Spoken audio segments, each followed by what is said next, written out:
On the night of April 6, 1862, the woods around Shiloh, Tennessee were filled with the sound of wounded soldiers. 16,000 men lay in the shivering cold of the mud and slush after the battle, waiting for a medical miracle. And then something strange happened.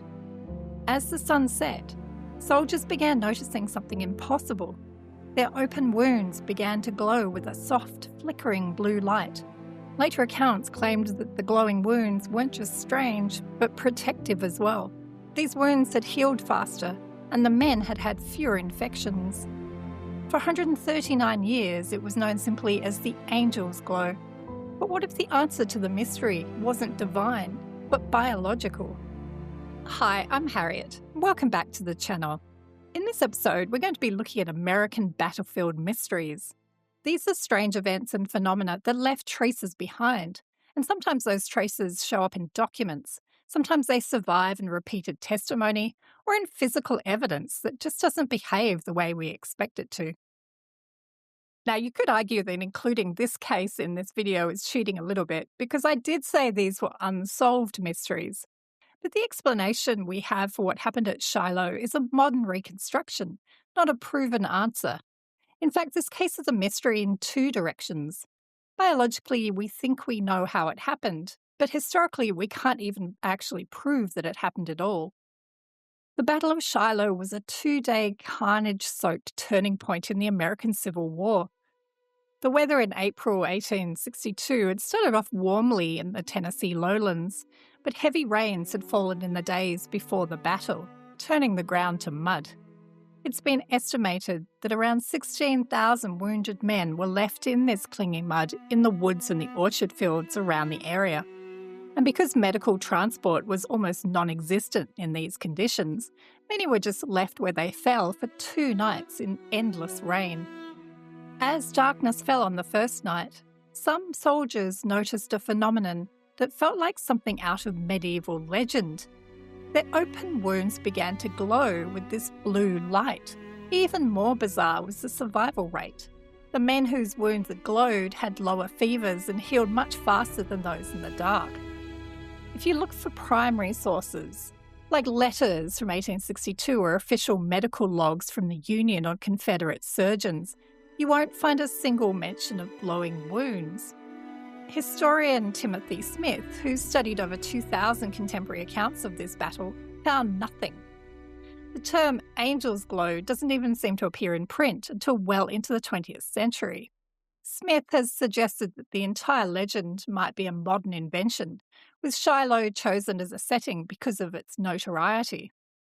So we've got a mystery inside a mystery. The phenomenon might be real, or it might be folklore. But here's what makes this case worth including in this video. Because while the Shiloh records are silent, the medical record for bioluminescent wounds does actually exist. In 1821, the Quarterly Journal of Science published a remarkable account from the siege of Mannheim in 1795 during the French Revolutionary Wars. A military surgeon documented what he called a slight phosphorescence of a slight wound in the leg on an injured officer. The wound glowed faintly in the darkness, yet healed without the gangrene that surgeons had feared at the time. This wasn't an isolated curiosity either. Throughout the 18th and 19th centuries, European medical literature accumulated scattered reports of luminous wounds observed in military hospitals. The chemist Thomas Lamb Phipson actually collected these accounts in his 1962 book Phosphorescence, pointing to them as proof that glowing wounds were rare but a real biological phenomena, not just folklore. But this story gets even better. The answer to the Shiloh mystery didn't come from a lab, but from a science fair project in 2001. Bill Martin, a 17-year-old student, had heard the stories about Shiloh, realised that they sounded like something his mother, a microbiologist at USDA, had mentioned in her own research. Bill and his friend John Curtis spent months looking into the complex biology of the site. They discovered that the Tennessee soil was home to a bacterium called, and forgive me if I mispronounce this, Photohabtus luminensis. This organism is bioluminescent, but it's also a parasite that lives inside nematodes, these tiny worms in the soil. Normally, this bacteria can't survive at human body temperature, but the soldiers at Shiloh had been so dangerously hypothermic from freezing rain that their core temperatures might have dropped significantly. This might have created a perfect zone for the bacteria to move in. And as the bacteria grew, it produced a natural antibiotic that wiped out the lethal soil pathogens that were killing everyone else. It was a biological war happening inside the soldiers' bodies. Bill and John won first place at the Intel International Science and Engineering Fair, and they may have just solved a 139-year-old medical mystery. So now we're looking at 1 year later during the Civil War. In July 1863, on the rocky slopes of Little Round Top, the Battle of Gettysburg produced a story that remains one of the greatest mysteries of the Civil War. While official records focus on the heavy casualties and tactical manoeuvres, the soldiers of the 20th Maine documented a different experience. They claim that during their most desperate moments, they were guided by a figure from the past, the ghost of George Washington. The legend began on the night of July 1st, as the regiment struggled through a grueling forced march towards the front lines. At a dark fork in the road, the men encountered a tall and imposing figure wearing a Revolutionary-era tricorn hat and a Continental uniform. Mounted on a white horse, the figure silently gestured towards the correct path to Gettysburg before vanishing into the midnight mist. Mystery reached its peak the following day during the desperate defence of the Union's far left flank. As the line buckled under fierce Confederate assault, multiple accounts claimed that the tall man reappeared at the head of the regiment, brandishing what witnesses described as a sword of fire. Inspired by the sight of the founding father, the exhausted soldiers executed their legendary bayonet charge and successfully saved the hill. This story was so persistent that it was later claimed to have sparked an informal inquiry by the Secretary of War, Edward Stanton. When questioned about the apparition, the commander of the 20th Maine, Joshua Lawrence Chamberlain, famously refused to debunk the claims. He stated that he could not explain the cause, but he certainly couldn't deny the powerful effect the figure had had on his men. If you look at the reality behind the myth, modern historians have found no actual official paper trail for a government ghost investigation. Much of the lore was popularised later by the writer Augustus Buell, who was known for adding dramatic flair to his historical accounts. For a Union soldier, there was no greater symbol than Washington. Whether he was a literal spirit or a mass hallucination, the image of the tall man provided the psychological grit these men needed to hold their ground when they were at the point of breaking. In that sense, the legend of Washington may have been just as powerful as any reinforcement. While the tall man may have watched over the battle in 1863, our next case takes us nearly 30 years into the past, to the dust and heat of San Antonio, Texas. Most accounts of the Alamo end with the fall of the mission in March 1836. The military record of the following weeks is where the mystery begins. Juan Jose Andrade was left in command of the site, with orders from Santa Anna to level the entire complex so it could never be used as a shrine by the Texans. Andrade sent a demolition crew, and they came back refusing to work. According to the oral tradition preserved in Mexican soldier accounts, when the demolition crews approached the chapel to begin its destruction, they were met by 6 imposing figures standing on the roof. These figures were described as tall, glowing entities, waving around swords of fire. The soldiers called them diablos, devils. Some accounts claim the figures weren't just standing there, but were actively barring the way, radiating a heat and light that made it impossible to get close to the walls. These reports were so alarming that a second officer, Colonel Sanchez, was sent to investigate. He reportedly returned with a similar story, claiming that even the most hardened soldiers refused to raise a pickaxe against the building. Now, there's no written report from Andrade describing supernatural guardians, but what we have is oral tradition passed down through the generations. But here's what is documented. Andrade stopped the demolition and the chapel survived. You could argue that he had other reasons. Santa Anna had just been defeated at San Jacinto, and Andrade had orders to retreat south. Maybe he simply ran out of time.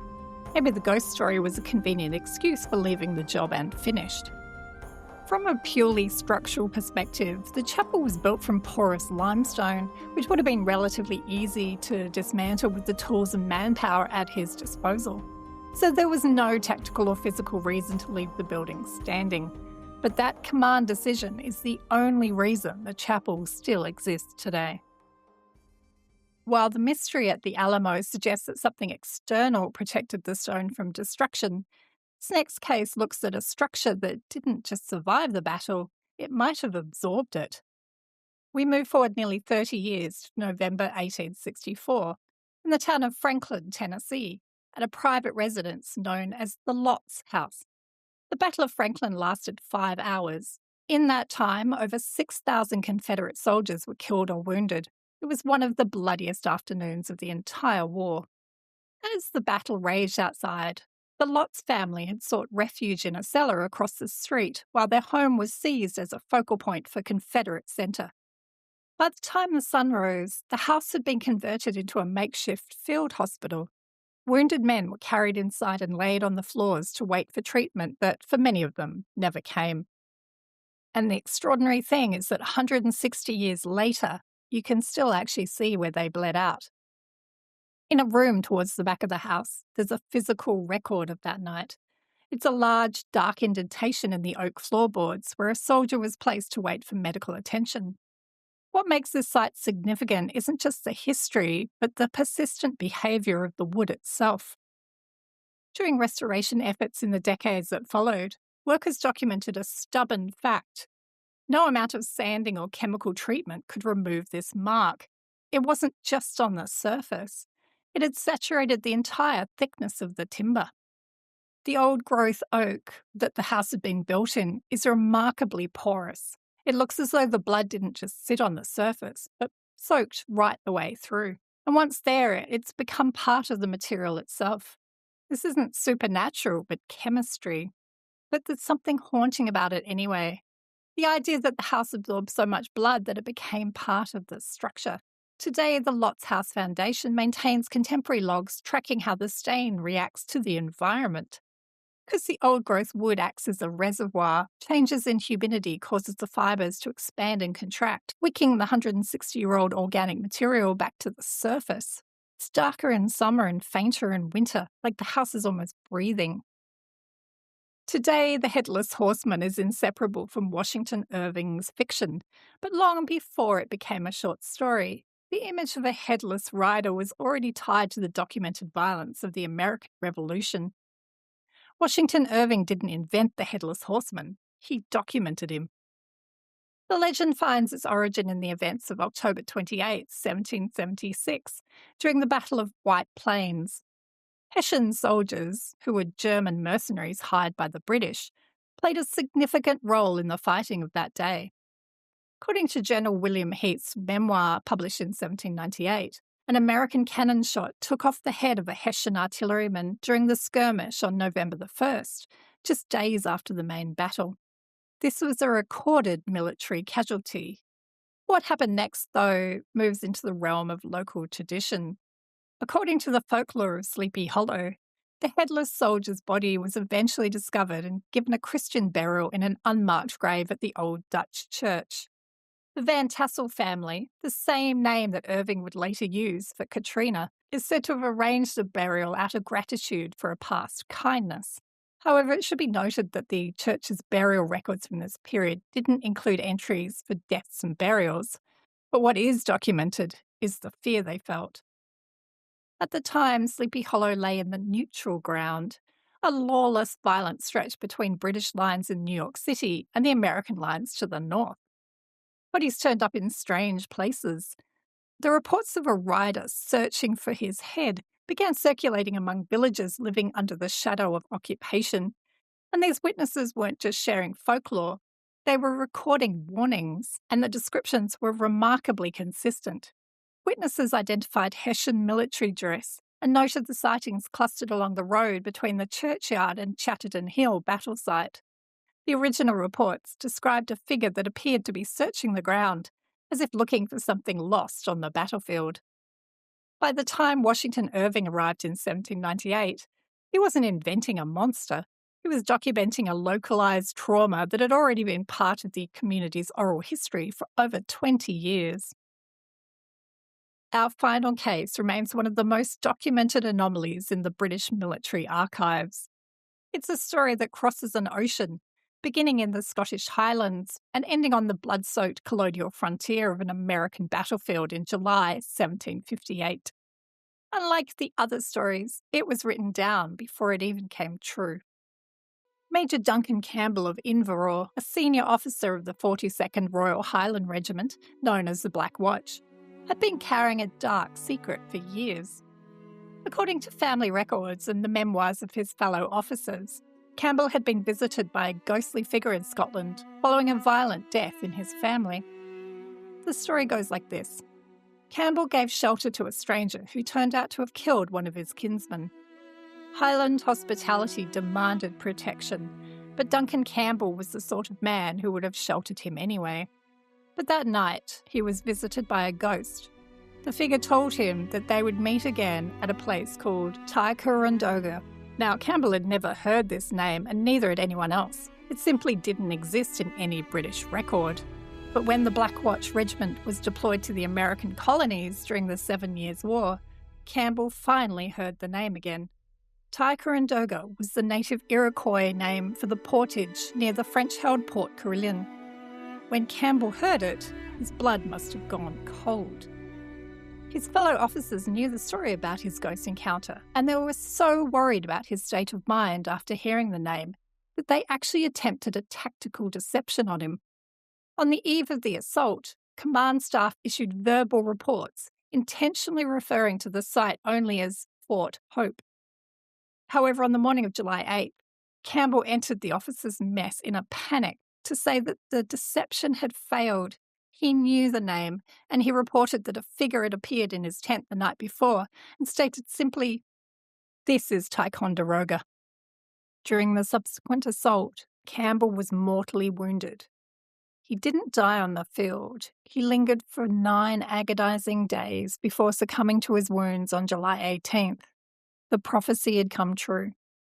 He was buried at Fort Edward, 3,000 miles from home, exactly as the figure had predicted years before in the quiet of the Highlands.